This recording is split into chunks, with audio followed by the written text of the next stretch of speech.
Hello, welcome to Chapter 3 Podcast, the show for readers of science fiction, fantasy, and romance. This is Season 2, Episode 25. Today, me and Leanna are back to continue with our First Law Readalong to discuss A Little Hatred by Joe Abercrombie, which is very exciting. More new material for me. I should have grabbed my UK edition so we'd have some variety. variety. Oh yeah, so we'd have something different. That's true. It's okay. I like these books. Like the covers are nice. They have a nice texture to them. Oh, they're like kind of parchmenty. Mm-hmm. The ones are not. But the UK ones have like foiling. Ooh. Yeah. Fancy.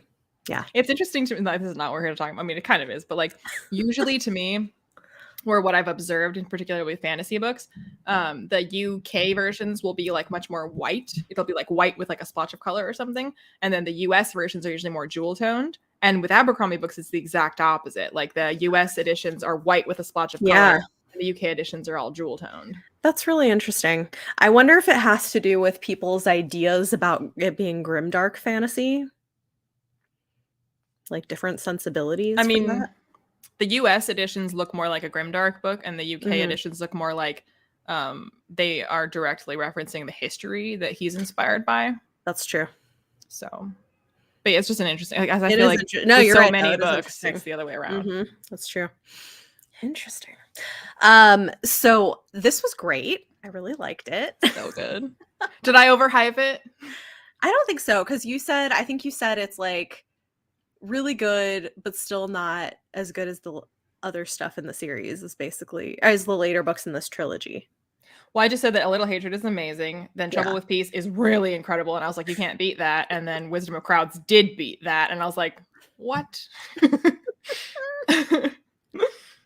Yeah, no, I mean, I think I went in expecting to like it better than the first trilogy, or some things about it better, and I did. I liked it a lot. I think I ended up giving it 4.5 stars and rounded it up on Goodreads, so it wasn't like a runaway favorite book, but our friendship is over.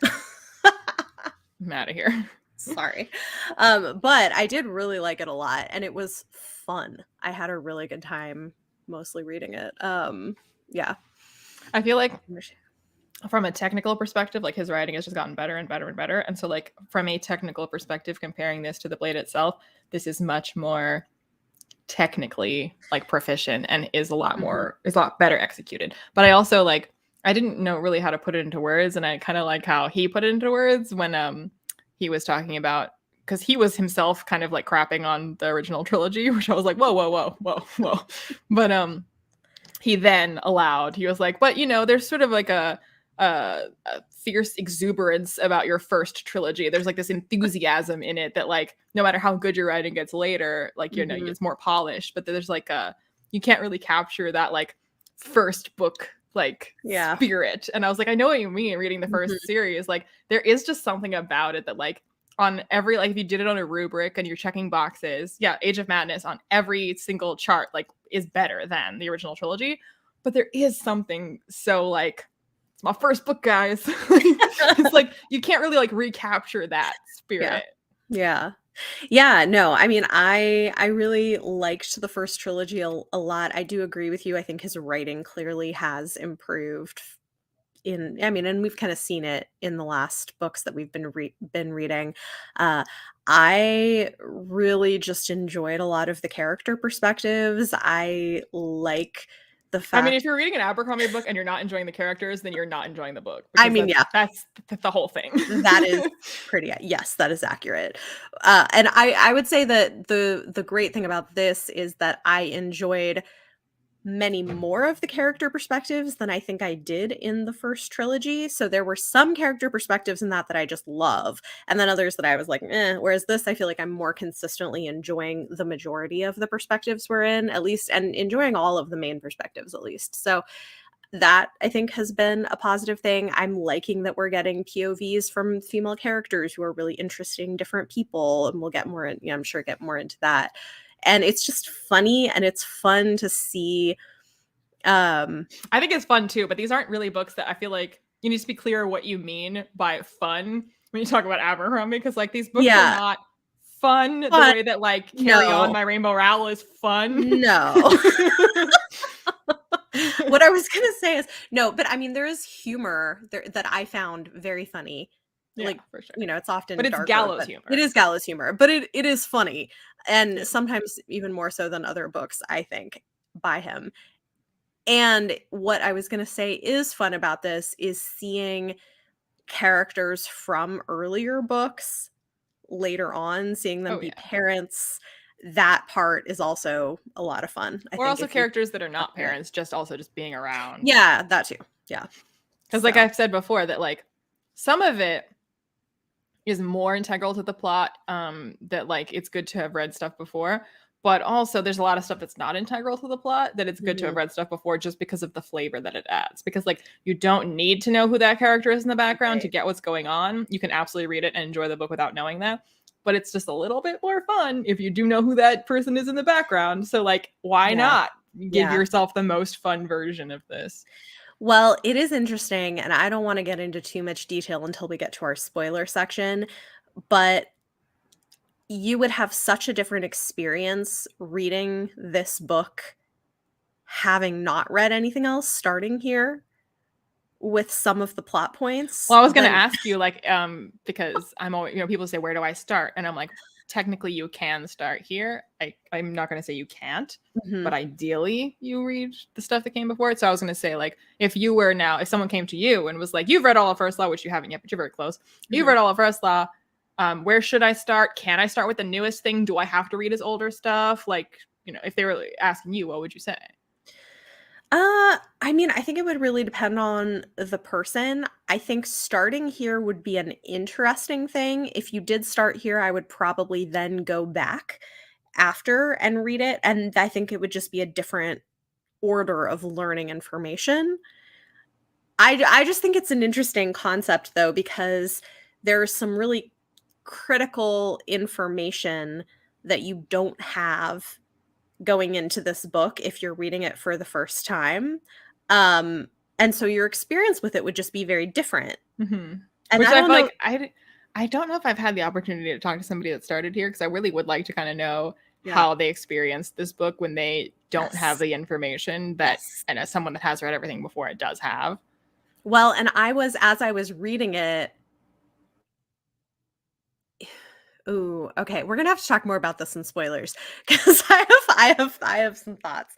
It's really interesting though because he does a really good job of not giving away that information for the majority of the book if you don't already know it. And so I could imagine that there could be some like really shocking twists in this book if it's where you're starting. Me, who like, I mean, again, we'll talk specifics when we get to Yeah. spoilers, but like, I'm reading it as somebody that did know, and clearly this is something that like he's like you said, he doesn't he withholds the information Yeah. for a very large portion of the book, and it Mhm. got to the point when I was reading it the first time, I was like, is he never going to actually tell anybody that this is like, because like he I could would write it yeah, this way, like yeah, he could write it yeah. where like He no could, where one you never actually ever know. knows, and I'd be Mhm. like, that would be so crazy if he like never. And then I think I did ask him, Yeah. and again, I'll keep it spoiler free right now. I asked him like if he ever considered like keeping all of that information a secret, and he was like, absolutely not. He's like, you're just like leaving drama there to like untapped, like It's that's true. it's just like sitting there, like of course they're gonna find out. And I was Of like, I mean, course. when you put it like that, I mean, yeah. yeah, yeah. No, it's very true. Yeah, yeah.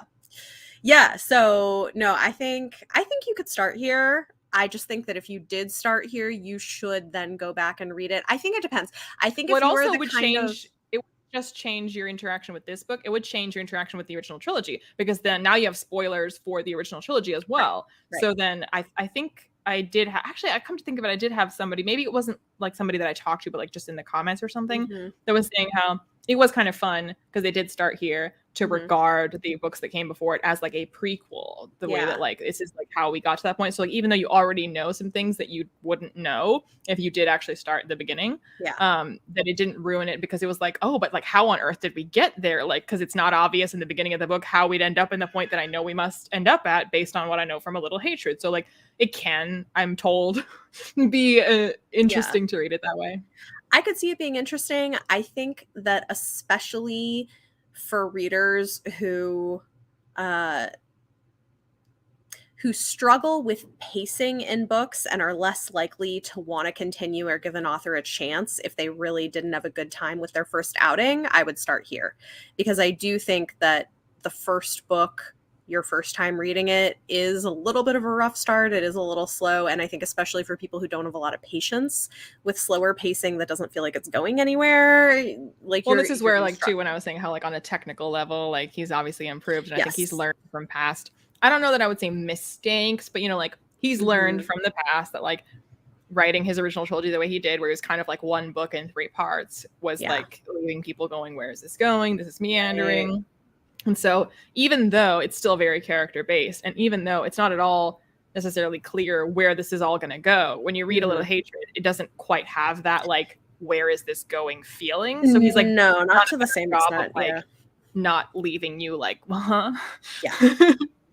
Yeah, no, I agree. And I actually think I could see a world in which reading this first and then treating the original trilogy as a prequel would kind of solve that problem, because you know where it's going. So I think for people who are going to have some idea of, like, where it has to right. achieve in the next few books. Well, and you also have enough information that you're going to be catching more interesting things your first read through.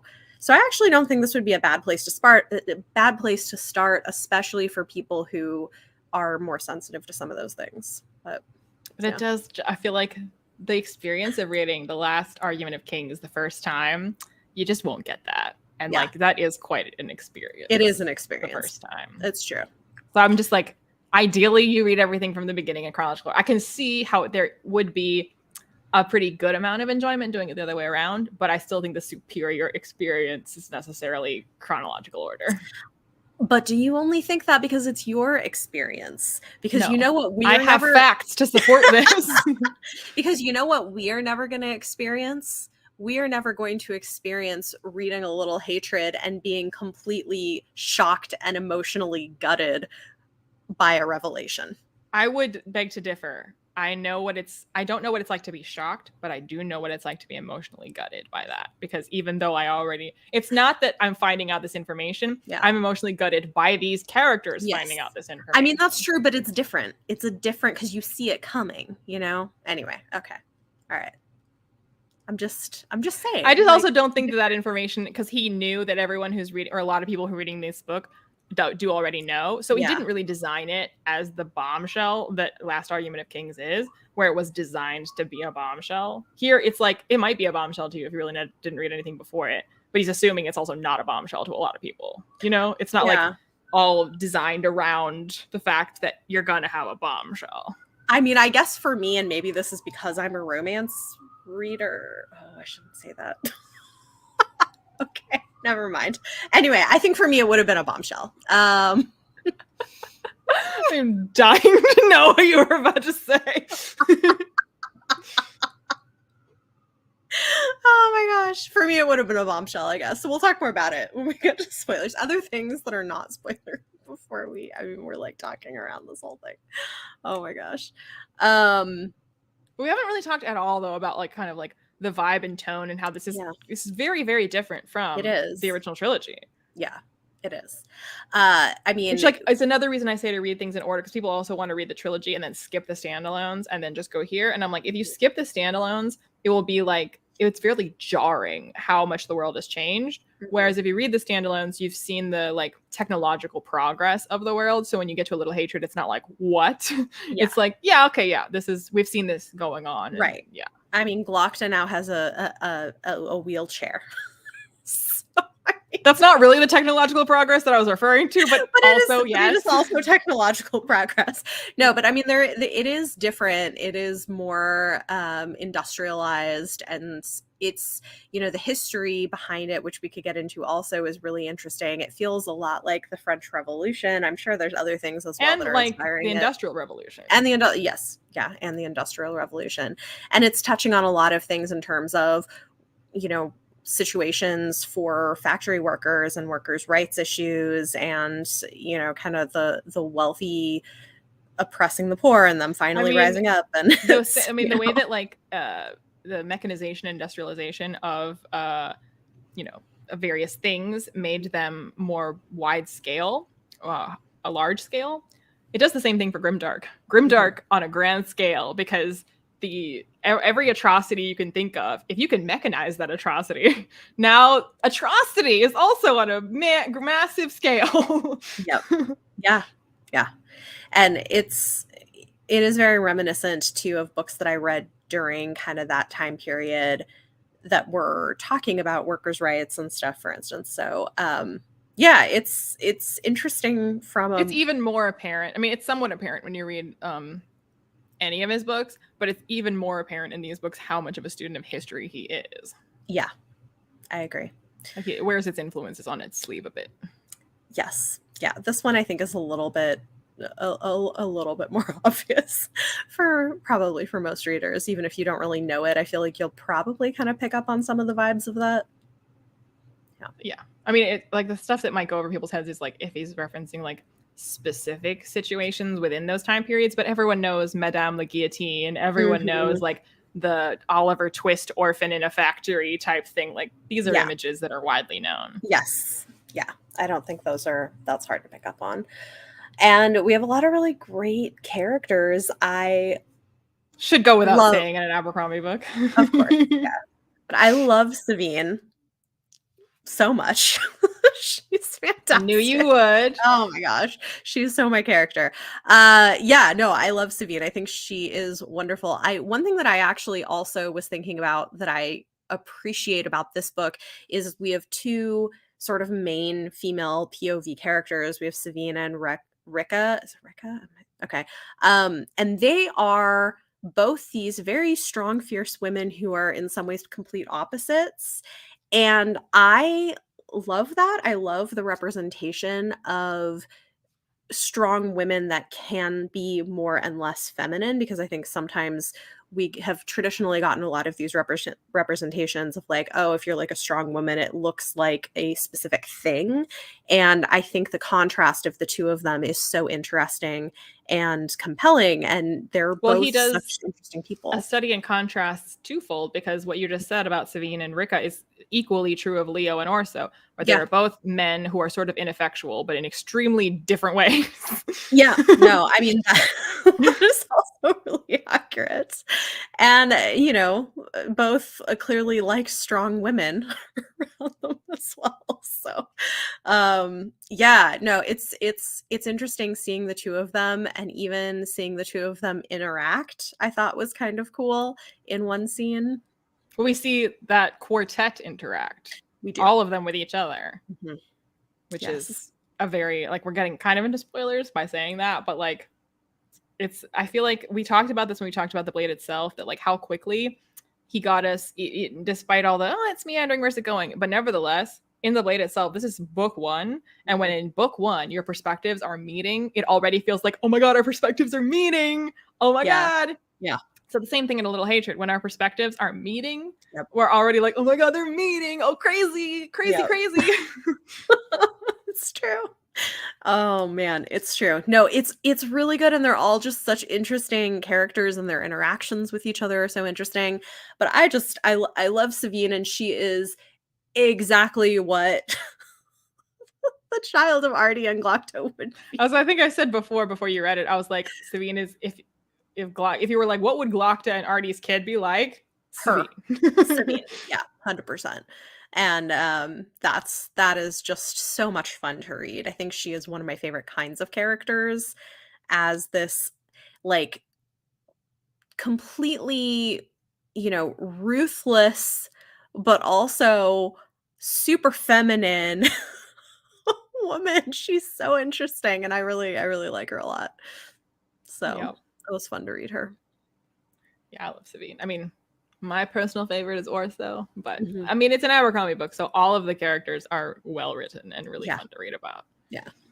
No, and I mean, I liked Orso as well. I just think seeing he did such a good job with depicting what the children of certain parents would be like, which I don't know that I've seen a lot of writers do that very well. Both being the children of those individuals, and also how they grew up, like what position they were in, because like I hadn't thought of it in these terms until Abercrombie. described it this way. And I was like, yeah, that's a good point. That's a really good point as to how this series is different. Is that in the First Law trilogy, everyone is pretty much like a loner, that they're not part of any family unit. They're not with parents. They're not with spouses. They are on their own, all of Right. them. And most people in the Age of Madness are very much part of family units. They're very much still part of like parents and spouses, and like it's like all of them. So it's Mhm. by necessity extremely different in terms of the situations they're each in. Mhm. Yeah. No, I mean, I think that's definitely true, and it's interesting to see how the family dynamics end up playing out in a lot of those cases.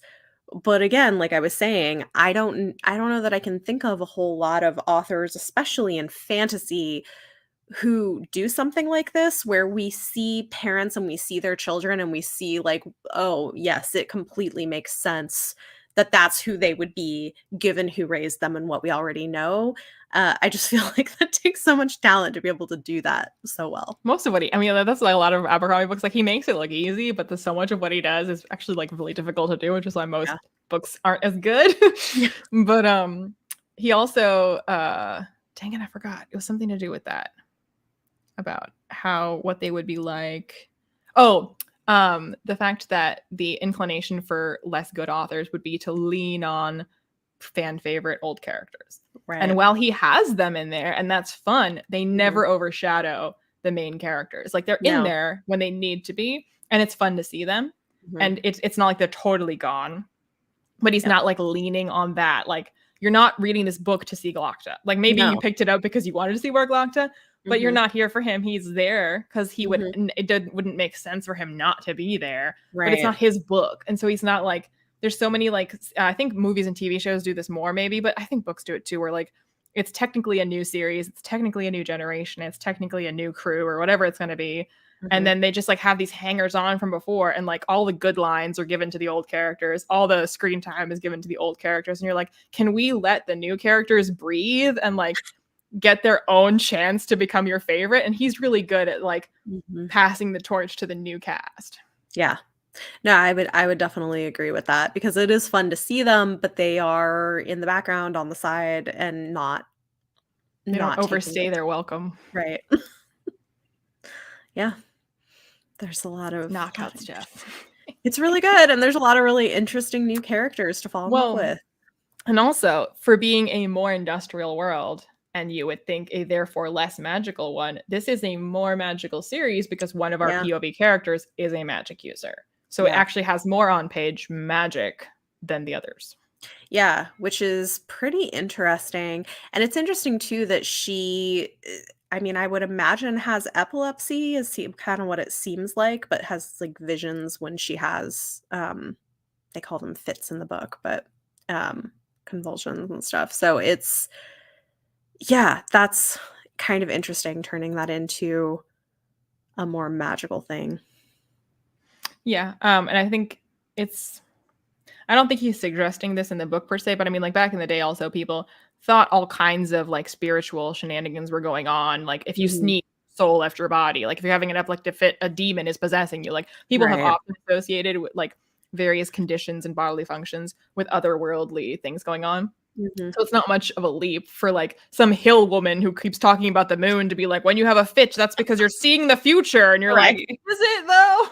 In this case, yes, Yes. she is definitely seeing the future. Yeah. But like he does that. I mean, it's very similar because like this is the exact type of thing Mhm. that it's not fits or anything before. But you know, like when Shivers in earlier books would talk about, I've seen magic, I've seen it done, and he tries to explain it to somebody from a city who's never seen magic. They're like, uh-huh, okay, you thought you saw some like magic user like shake a tree, but like okay. So like if Yeah. somebody said for that same, so say Shivers is now explaining Ricka to somebody like she had a fit and had a dream. Okay, you're telling me magic's real? Like no, it's not. So like a lot of the magic that Abercrombie writes has this like plausible deniability of like Right. most like you're taking it on faith that this is magic, but like it could be a coincidence.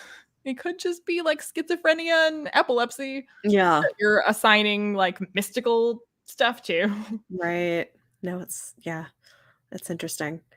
And this I don't not really related, but it reads to me like Leo is probably gay and just doesn't realize it yet. Like, Or is in denial about it. or is in denial about it. Yeah. Yeah, 100%. So there's a lot of really Or if interesting not, maybe bi, because like he does or bi. also That's true. seem to enjoy sleeping with Somewhat. women. It's Yeah, but not he totally also not. says, like, he's not like, because the first time we see him in, like, a sexual situation, he's like, "Yeah, like, I don't really care that much for it, but I get the job done." Like, kind of thing, like, But like, like women's parts, later which on in the book, he does seem to be quite he into yeah, it. he does, with the right person, but then there's the Reminds him of whole his thing of mother. or somebody Oh. who's, like, one of the boys. So I'm like, "Okay, well." There's just I feel like Freud would have a field day with Leo. Oh, man, yeah. Mhm. Yeah. It's true.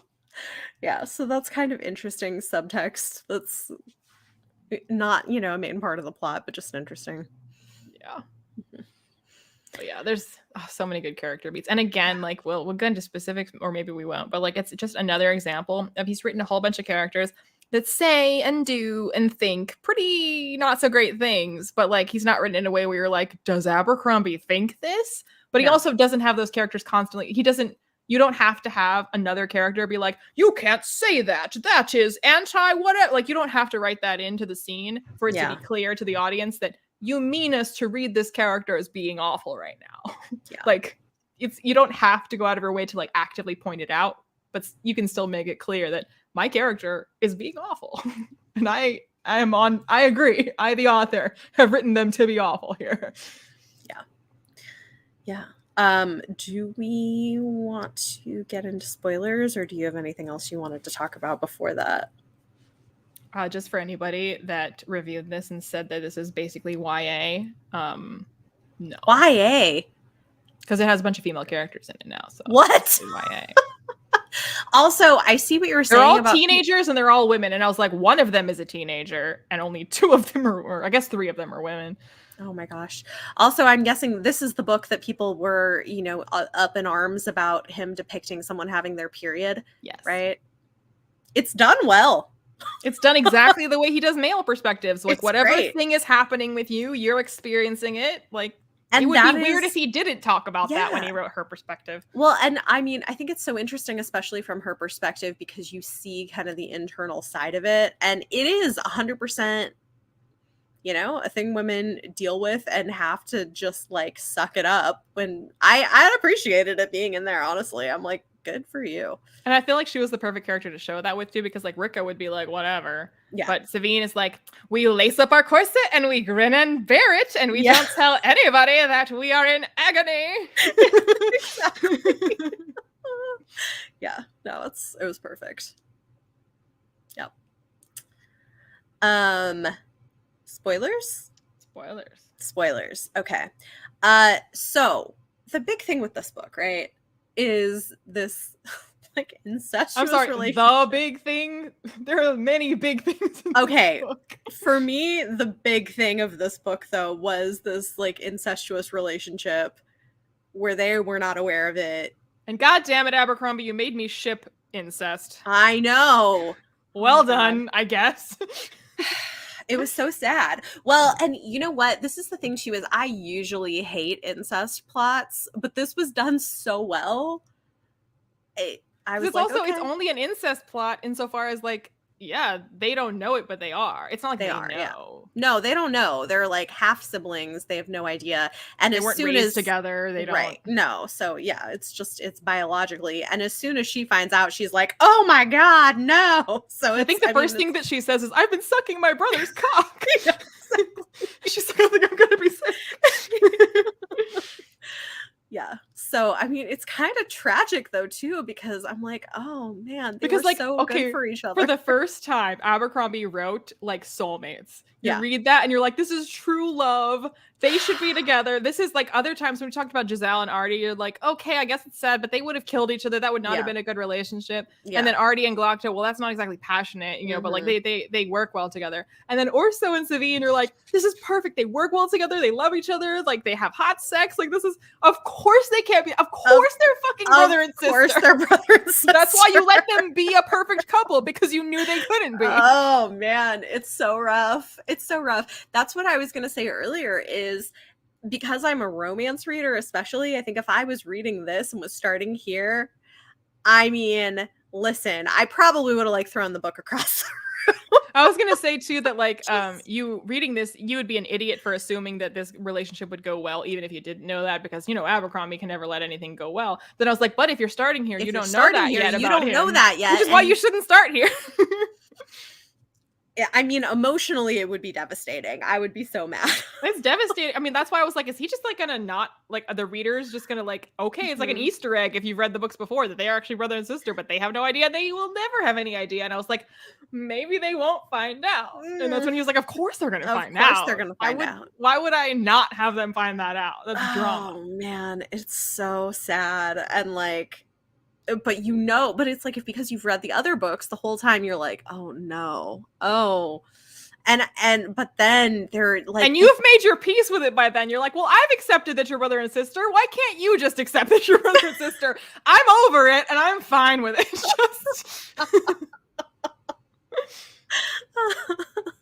I mean, I was just like, okay, maybe if they just like don't have kids, like.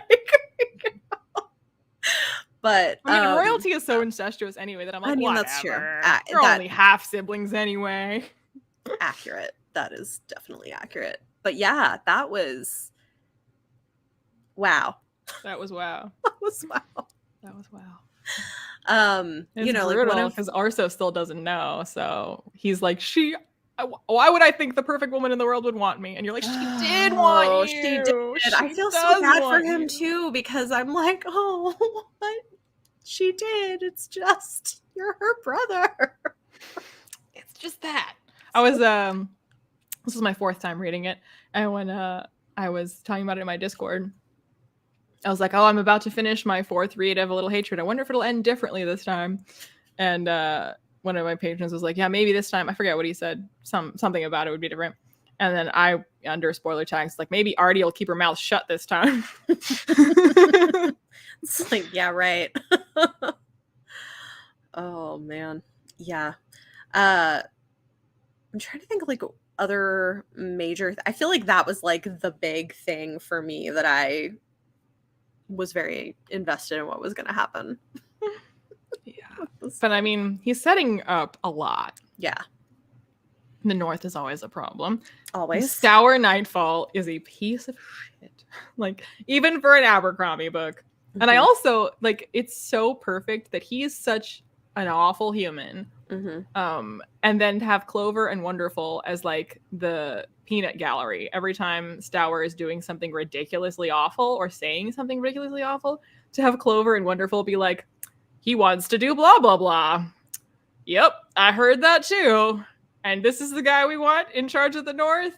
I don't know. I guess so. We are fighting on his side for some reason. It's like, did you hear what he said now? Yeah, he wants us to do that. Yeah, great. Oh, man. Well, and then there's like, you know, how far will Baez and co. allow uprisings to go before they get stopped? I mean, by now, I think you've started paying attention to when there's a two-eye colored man around. Oh, yes, of course. Of course. So yeah, there's a lot happening politically that's interesting. Also, just seeing the character arc for Savine of going and ending up sort of in all of that and having to survive is interesting. And I think, you know, to some extent mirrors her dad and what happened to him, even though it's maybe less extreme. Well, also, I love, I mean, as usual, Abercrombie, like, doesn't write it pretty. He writes it real, where, like, Savine is like, she wanted to say, you know, that if she just gets through this, she promises to be good, but really, and like it should have made her more kind-hearted and feel more sympathetic to everyone else around her. But like, as her father always said, like having your own pain just gives you less tolerance for anyone else's. And that she's like, all it did was make her like vow to herself that she would never, ever be in this situation again. She would be richer than ever. She would be safer than ever. She will never be in this kind of danger again, which you're like, yeah, I mean, like in a more like, I don't know, ideal fantasy world, you'd have like the kind of snobby rich character be having to be in the gutter, and they'll be like, I never knew, and now I will give to charity. And Sabine's like, I'm hoarding my wealth, so I will never be in the gutter again. Right. You're like, that's also a very, very realistic reaction for her to have. Yeah, which I mean, I think parallels Vic, who, you know, grew up in camps and stuff and is infiltrating these rebel groups, and they're like, but like why don't you want things to change? She's like, yeah, I have been where you are, and I learned you always go with the person who's going to win. Yeah, you stand like, with the winners. You stand with the winner. Yeah. Yep. Yeah. They both learned not to be kind, but to be survivors. Right. Yeah, exactly. Yeah. Exactly. Yeah. But I also like that they're not also, despite the sort of tough exteriors, they both, I mean, Savine had a pretty tough exterior before that happened because she was a ruthless businesswoman, which is a different kind of tough, but it's also like, that's not nothing. To be as ruthless as she is in business. But both Vic and Savine, like, they are not scarred by what they've gone through. Like, Savine clearly has PTSD and is just like leaning on that pearl dust. just a little more to get through the day. Well, and you know, I mean, like, you see that paralleling her mother, who is drinking all the time. So yeah, I mean, she comes by it on. This is not a big plot point at all, but I just want to talk about the fencing scene where Glokta is watching Savine train with Bremerdan Gorst. Yeah, such a good scene. And I love that it ends on, that's my girl. Like, yes, Papa Glokta. I love it. Okay, I was like, I kind of want Glock to be my dad, like reading that. Yeah, I wouldn't hate that. I was sort of heartbroken that she was like, you're not my father, like at the end, because she finds out he technically isn't. It makes sense that she's like reacting that way. Yeah, I mean, it makes sense. But also, I mean, I know, like reading that too, it does hurt, but you're also like, I mean, yeah, if I just found that out, that I've been lied to my whole life, I'd probably be like a little irrational and acting out about it and being like, oh, well, I feel the fool and I feel used and lied to. And I'm like, I'm going to make you feel little because that's how you made me feel. Yeah. Yeah. Then I also appreciate Glokta always imminently practical and being like, you know what? Have your drama later. Right now, it is super dangerous, the position you're in. So shut up and like pull it together because we're in public right now. Yes. Yep. Well, and you know, and regardless, like, he's who raised her. So yeah, maybe he's not her biological father, but he's more of a father than, you know. Although then again, Savine reflects to all the times and the king was like weirdly hovering. Yes. And just like being like vaguely proud of her. Yeah. And she's like, okay. Yeah. I don't feel like you're like coming on to me here, but like you're like, being real interested. I don't know what this is. I'll deal with it later. And they'd be like, he's my dad. Makes sense now. Like, and he knows he's my dad. Yeah. Oh yeah. He knows.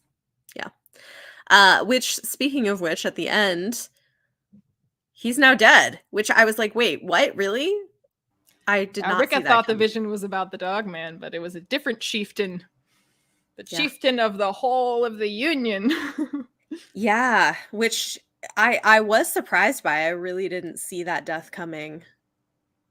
And so yeah. Better step up, Sonny. Yeah. So that's going to raise a lot of questions as far as what's next. Because who knows? In a lot of, so like Leo also is finally thou governor instead of being under his mother's thumb. So like by the end of this book, everyone's like been leveled up like in status. So like they're actually in charge now. They're not under the thumbs of their parents. Right. So what will happen next with everything going on? I don't know. It should be interesting. I know. I know. I mean, the next book is called The Trouble with Peace. Yeah. That sounds uplifting.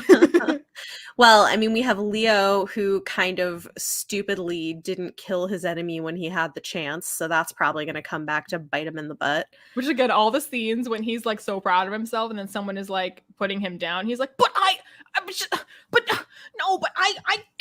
killed him, or I got his. I'm his friend now, and that's That's good, shush, right? How dare you? How dare you? I did a brave, amazing, heroic thing. I deserve a parade. Oh man, he is he is something else. Yeah. No, I mean, Yeah. no one like Locke did address somebody down. Yeah, no kidding. And then it makes me wonder too, now that Giselle is dead, like what's gonna happen with Therese? Is she gonna get her lady love back after all these years? Who knows? It's not exactly super integral to the plot, but No, but I'm just curious. it's been like 30 years. It has. Like, is she still alive? Is she in, like, who knows? I don't know. Yeah. Yeah. But I mean, like Galactus, so like Leo is like sputtering. But I mean, to everyone's point, what did you achieve, Leo? What is the status of the North right now? Because okay, you supposedly have the friendship of Stour Nightfall, but the last thing we saw Stour do was kill his uncle. So I don't know what exactly that means for you and your situation, but I don't think anything good. Yeah, probably not much of anything. I don't think that was appreciated. You probably should have killed him when you had the chance, but didn't. Or like Galactus So- suggested, caught him and brought him as a hostage to ensure the good behavior of Calder and Scale. Yeah. But I love how Leo's like, no, I'm ready. I can do this. I don't need my mom. Like, okay. And I love too that like Rika is pointing out to him, she's like, you know, you're constantly complaining that your mom's always around, and as soon as she's gone, you're upset that she's not around. Like, what do you want, Leo? And he's like, well, I want you to not point that out to me right now. Is that so hard?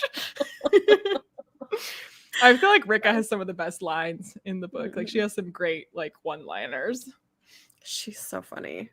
Yeah, I really like her. I think she's interesting, and that the whole scene too, because we alluded to this earlier, but where the four of them, we have kind of like basically they're switching partners because after all this came out. That was interesting. I mean, I love Sabine and Rika exchanging necklaces. Yeah. And I love them noticing it after the dudes are like, the necklaces. that looks like something Rika had before. That's weird that she's wearing it. And then like Orso being a very incongruous emerald like, wow, necklace. Look at those beautiful emeralds. So strange. That's really, one of these is not like the others. Yeah. I kind of just want like a little side plot where they go do a girls' weekend somewhere. You know? I mean, I like too that like Leo is like pissed off that he has to share his glorious parade with Orso, but then he actually talks to Orso and he's like, you're all right, I like you. And then Orso's like, I'm gonna leave now. Because he's like, they are cheering for you, they're not cheering for me, so bye-bye. Yeah. Which is, I feel like, the thing throughout the book where Orso's reputation, as we've heard, is all Rick is the first to be like, what is he gonna fuck his way through the North or whatever? Like he's got a pretty awful reputation, but almost every single time a character meets Orso, they're like, you're all right. Like, you're a lot better than I expected. He's like, yeah, you know. Yeah. The expectations you had for me were like down here, so it was not hard to clear that bar for you, but I'm glad I did. Yeah. But it is interesting because he feels like he has shoes that are too big to fill without realizing that his dad wasn't all that. Which is that when he starts to realize too, he's like, maybe this is why my dad is the way he is. Because he can't get anything done because it's impossible. Yeah, that was interesting, going around and like, so you're saying it's about politics? It's always about politics. Oh, I love that. That was like one of those types of like very Abercrombie sequences where it's like so a repetition of scenes that all end the same way. That was like excellent. It's always about the power. It's always about the money. It's always about the politics. Yes. Yeah. That was very Abercrombie. I loved it. That was good. Yeah, I'm trying to think if I have anything else specific, like other specific thoughts I had on this one. I mean, in terms of the book being amusing and funny, I think all the credit for that goes to Isernafale, Clover, and Rika. Like, all the really funny parts are them. Yeah. I mean, I actually thought Savine was pretty funny sometimes. But not, like, really in, like, a ha-ha way. Like, she'll have, like, witty barbs, and I'm like, ooh, nice one. But like Clover, I'm like, oh my god, you're funny. Yeah. Well, I mean, I think Savine is like more situationally funny. like she gets into situations that I found funny. I don't know. There you go. But yeah. Yeah. But yeah, Clover has me busting a gut. Yeah. I enjoyed Did he it. remind you of Casca? Reminds me of Casca. A little bit. I remembered that you had said that, and I can see it. Mm-hmm. And I think him and Wonderful's dead now because he immediately killed her, didn't think about it. Mm-hmm. But all of his little like witticisms about like taking care of your feet, because like you could get through a battle without taking your sword out, but you won't get through a battle without using your feet. You're like, good point. True. And a certain fail, all of the like witty barbs she has every time Rick is complaining about stuff and Isern like cuts her down again. It's always funny. It's true. I forget if it's Isern or Ricka. One of them for sure is talking about how like all these. Oh, it's when they're like healing the wounded and the it's the wounded. They're healing them. Okay. And like Ricka's like saying that she should be more gentle. She's like, a gentle here is the last thing that you'd want, because this is like tough work to like sew somebody up or whatever. And like maybe like the dudes would do less of it if they ever actually came over here to see their work done. But no, that's women's work. But at some point, one of them are talking about like how the songs are all written about all the killing and dying. No one ever wrote a song about like a baker or a fisher, and they're like fighting and dying. Like, is that behavior to encourage? Like one of them specifically says that. I was like, I mean, right? Yeah. You have a point. Yep. We haven't talked about Gunnar Broad at all. Right. I like the way that his plotline converges with Savine's, which is not something you would have expected when you start the book. Yeah. Yeah. I mean, I think, well, again, I mean, I think this, I guess, just all gets back to all the issues with industrialization, I guess. And I do wonder, too, who is the weaver? Who is the weaver? Who is the weaver? That is the question. Mm-hmm. No one really wants to own up to it, do they? No. Oh, no, I got that name from a different person. Yeah. I mean, I would wonder if, it's maybe one of the, like, magical puppet master people. But who knows? What are the magical puppet master people? Yeah. Well, speaking of, I love all the times that, like, there's at least 3 times in the book where Savine reflects on the fact that, right, I never do business with Valentin Balk, and, like, Glokta actively is like, don't take money from Valentin Balk. He says it to her multiple times. Like, I know, yeah, Dad, okay, I know. He's like, I'm serious. This is not a joke.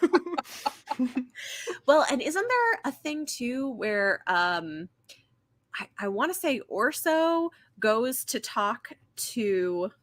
I think it's Orso doing it when he goes to talk to Glokta and is like, oh, there's that painting he looks at of some like bald bureaucrat. And I'm like, I don't think that's a bureaucrat.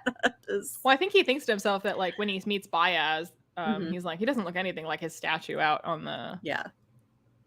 Which is what most people think. They're like, he just looks like a banker. Yeah. Not like a mage. Right. Yeah.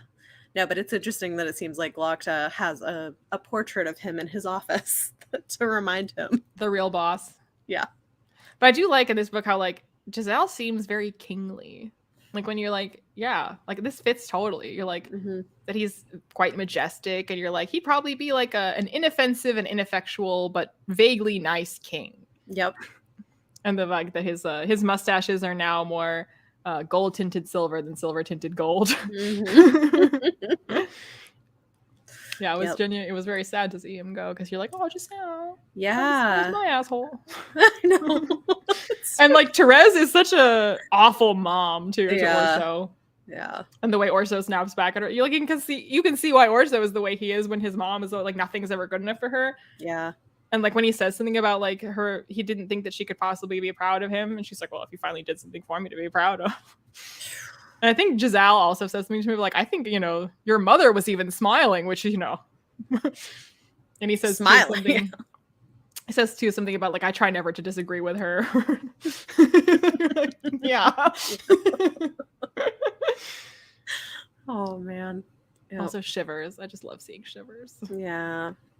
And how I love too that Shivers and Isern are like just like Uncle Shivers and Aunt Isern are like the vibe. And then when outsiders see them, like when Orso is like, is that guy with you? is that lady with you? You have some fearsome retainers. She's like, nah, that's just shivers. That's just discern. And they're like the stuff of nightmares. Or like shivers with his like silver eye. You're just like, oh, that's just shivers. Yeah. No, it was good. It was fun. I mean, I think I generally really liked it. I had a good time with it.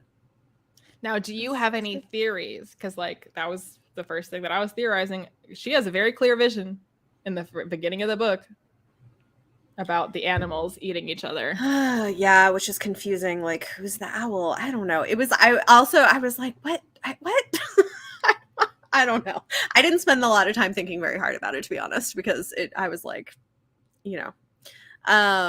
Abercrombie hasn't played with prophecy before in his books. This is the only time. It's true. That is definitely. And he's also given us reason to, because like if he just threw out her dreaming that, you'd be like, I don't know, it might pay off or it might not. He's also proven to us many times that he'd be like, oh, you thought this would pay off? Lol, it doesn't pay off. Right. But he also went out of his way to show us that Rika's visions, they come true. Right. In this book. So you're like, okay, so that means that whatever that animal thing was, like, probably going to come true in some way or other, because so far she's like, 3 for 3. Right. But what does that mean exactly? I don't know. Exactly. Yeah, I don't, honestly, I don't really know what to expect. I mean, I guess like the big question. Okay, I guess if I was going to theorize anything, it would probably be that ultimately we're going to get to some kind of a farce of a democracy at the end of the trilogy. That's what I think. I don't know how we'll get there exactly. But do you think that's what her vision portends, or this is just a separate prediction? I don't know about the vision. I'm sure it's involved somehow. I don't have any real theories about the vision, to be honest. And it's probably maybe intersect with that. But if I was going to theorize about like where things are going to end up at the end of the trilogy, that would be my guess, is that things are going to get maneuvered. Because it makes sense. Like, we're kind of following this like historical trajectory, but still Baez is kind of pulling the strings with it. So I feel like we're going to end up at a place where it's like a farce of democracy and capitalism with still the same people kind of at the forefront, like behind the scenes. That's where I think we might end up at the end of the series. So I don't know. That's like, so the needle didn't move, just the window dressing changed. Exactly. Yeah. That would be my guess. Yes, we shall see. Yeah. Which might mean then, like, if I'm right about that, that probably would mean Leo getting deposed. It would probably mean one of our Orso? Or Orso, sorry. I'm like thinking, yeah, Orso getting Leo does sound very kingly. It does. It's true. But this is why also when I say that Orso is like the character that I most identify with, people are like, Teresa's dad? The guy in Styria? And I'm like, no. His grandson. That's funny. But yeah, no, Orso, like that would probably mean Orso getting deposed and going off to do something else or dying, and maybe one of our other main characters ending up as like prime minister or something along those lines. I don't know. So we'll see. I feel like there's going to be political shifts in some sense. Well, I think there's one safe bet, and that is that there will be political shifts. Oh, well, of course. There's an Abercrombie series. Right. But I think in that way, I think there's going to be a shift to a different political system on the surface. So we'll see. Maybe. Maybe. We'll find out in the next couple months. It would be a lie, because I do know, but I don't know. Yeah. I take it you are looking forward to reading Trouble with Peace. I am looking forward to it. Yeah, I had a really good time with this book. It's in Trouble with Peace that I won't say like specifics, but when I talked before about how in previous books he does the thing of like having chapters like where it ends and the next the next perspective picks up where the previous one left off, and they like cycle. Like in Trouble with Peace is when he does like his like Olympic level version of that, where it's like it's all been practice for this. Okay, I'm ready for it. So not to overhype it, but Okay. it's just so like, again, it's like, that's why I compare it to the Olympics, because it's like if you watch a really hard like gymnastics, routine, and they just like, they never wobble. There's never like, oh, they're gonna make it. They just like go through it like perfectly, and they stick the landing and they bow, and you're just like, oh, that was just masterful. You make it look easy. Well, I'm excited. I think it's gonna be good. I'm enjoying the characters, and yeah, so far so good. So far so great. Yeah. So we will be back next month with The Trouble with Peace. And we're going to do On My Radar, talking about recent and upcoming book releases in sci-fi, fantasy, and romance we're excited about. The books for today's episode, at least the ones I have, I don't know about Leanna exactly, but the ones I have will be released between September 20th and October 3rd, 2022.